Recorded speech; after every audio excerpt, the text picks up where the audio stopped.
Hello, Lou Hamilton from Audible Elegance here in Cincinnati, Ohio. We are located on Montgomery Road, a couple doors north of the Montgomery Inn, and right across the street from Montgomery Cyclery. So for you cyclery fans, we're coming up with spring. Maybe it's time to get your bike tuned up and stop on over and visit us. We do work on Instagram, X, and Facebook. I also write a monthly blog, so enjoy those different resources. Tonight I thought I'd talk about a product category that really was reborn with the advent of home theater. There was one exception to that, which was the Bose Acoustimass system, which was the combination of very small satellites that had absolutely no bass performance at all. And then what was added to it became known as a subwoofer, when in fact it really was a woofer. But subwoofers came to life with the advent of home theater. And it's a category where some people feel that if they don't have one, that their system is somehow incomplete.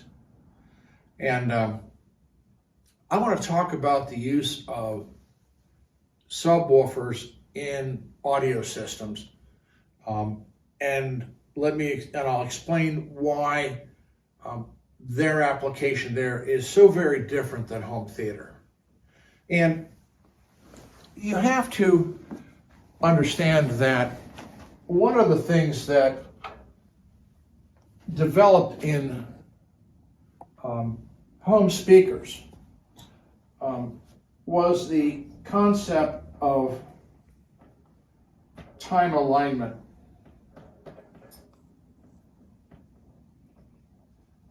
Probably the first one who was known for this was Dahlquist with the DQ10s, and when they came up with what was known as the mirror image,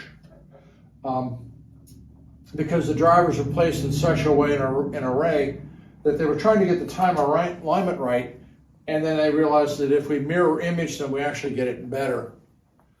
But more often than not, what has happened is that rather than the Sansui 27 speakers splattered on the front of a speaker like fried potatoes, what began to happen was the vertical alignment of the drivers, so that you didn't introduce problems. You had a much easier way of engineering the arrival of the sound. Now, within speakers themselves, the woofer basket, literally sat behind the tweeter position.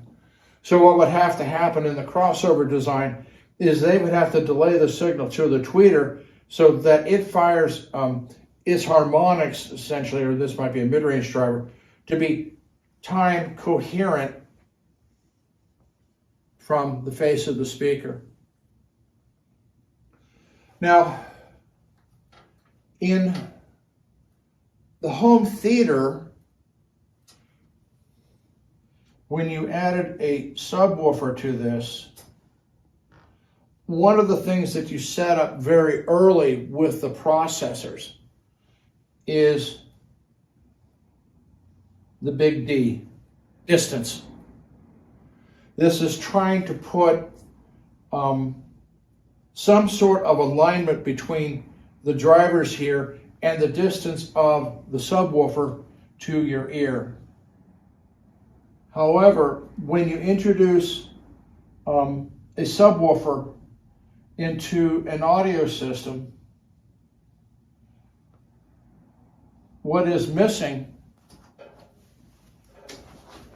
it's not there, is the control over distance. And so oftentimes you inherently create this time alignment issue. So what I've set up here tonight is an example that is not uncommon with how systems are done when somebody's trying to add a subwoofer to smaller speakers. So I threw a subwoofer in here. We have Martin Logan speakers, and it's a Martin Logan sub, and this is time aligned from the face, as is this one, but to your listening position straight out, while these may form a triangle, this is in fact a shorter distance.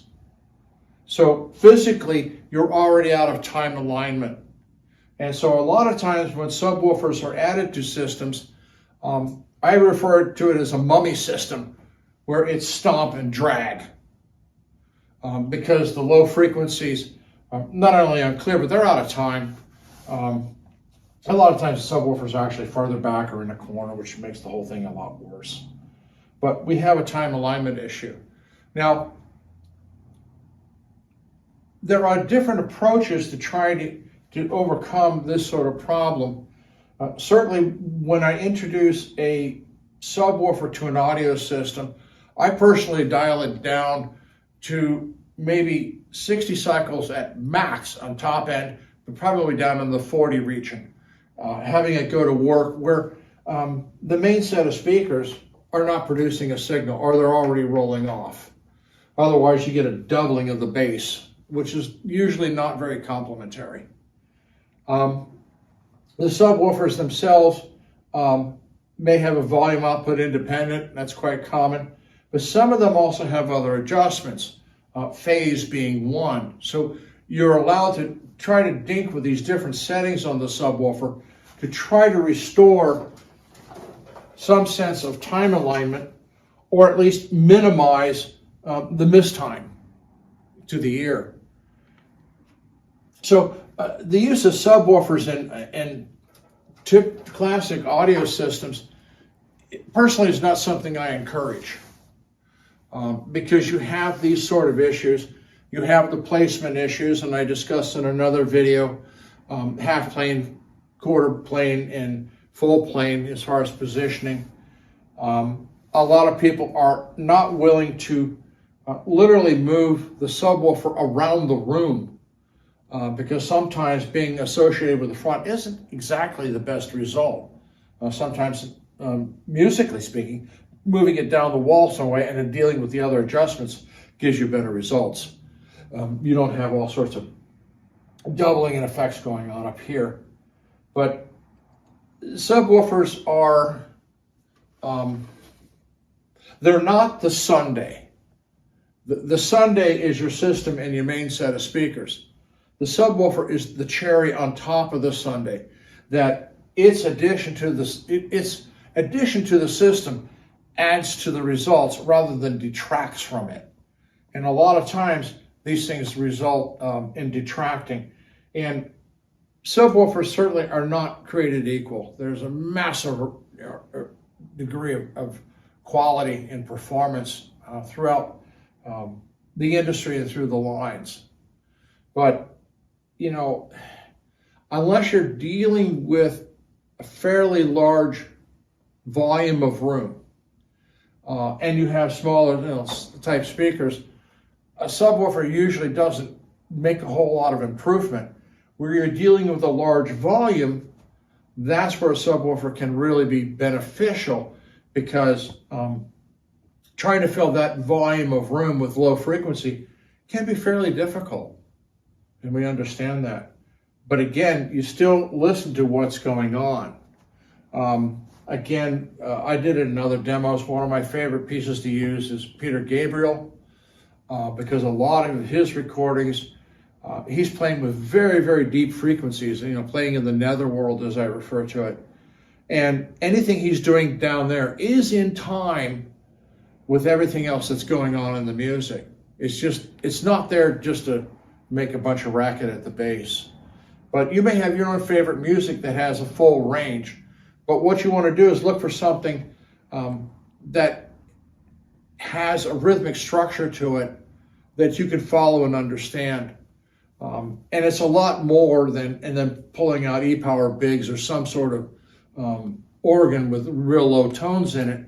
Because unless you understand the classical music and what should be happening, you'll be able to judge how much bass you're getting, but you're not going to understand whether the organist is really that talented or not, because it's just kind of a mess. So be careful when adding subwoofers to traditional audio systems, and make sure that when you add one, that it's actually increasing the enjoyment of the system, not just adding more racket. As I said, most speakers are already going down to 30 cycles on their own. Even the small box loudspeakers are going down to pretty low. You have to go to a fairly small box before they're rolling around to 50 or 60 cycles. And but again, I personally go down very deep on it. If you have a subwoofer and you're not exactly pleased with the results you're getting, go ahead and play around with the crossover point. Drop it. Because most subwoofers will have essentially, they might have a right and a left audio input, and then they have another one called LFE. The LFE bypasses the crossover in the subwoofer, and that's where you choose the crossover point in the control piece for the home theater in doing your settings. If you're using a home theater piece and it has the control on the subwoofer crossover point, do not use the right and left, because what you're doing is you're stacking crossovers one after another, and that creates all sorts of phase anomalies.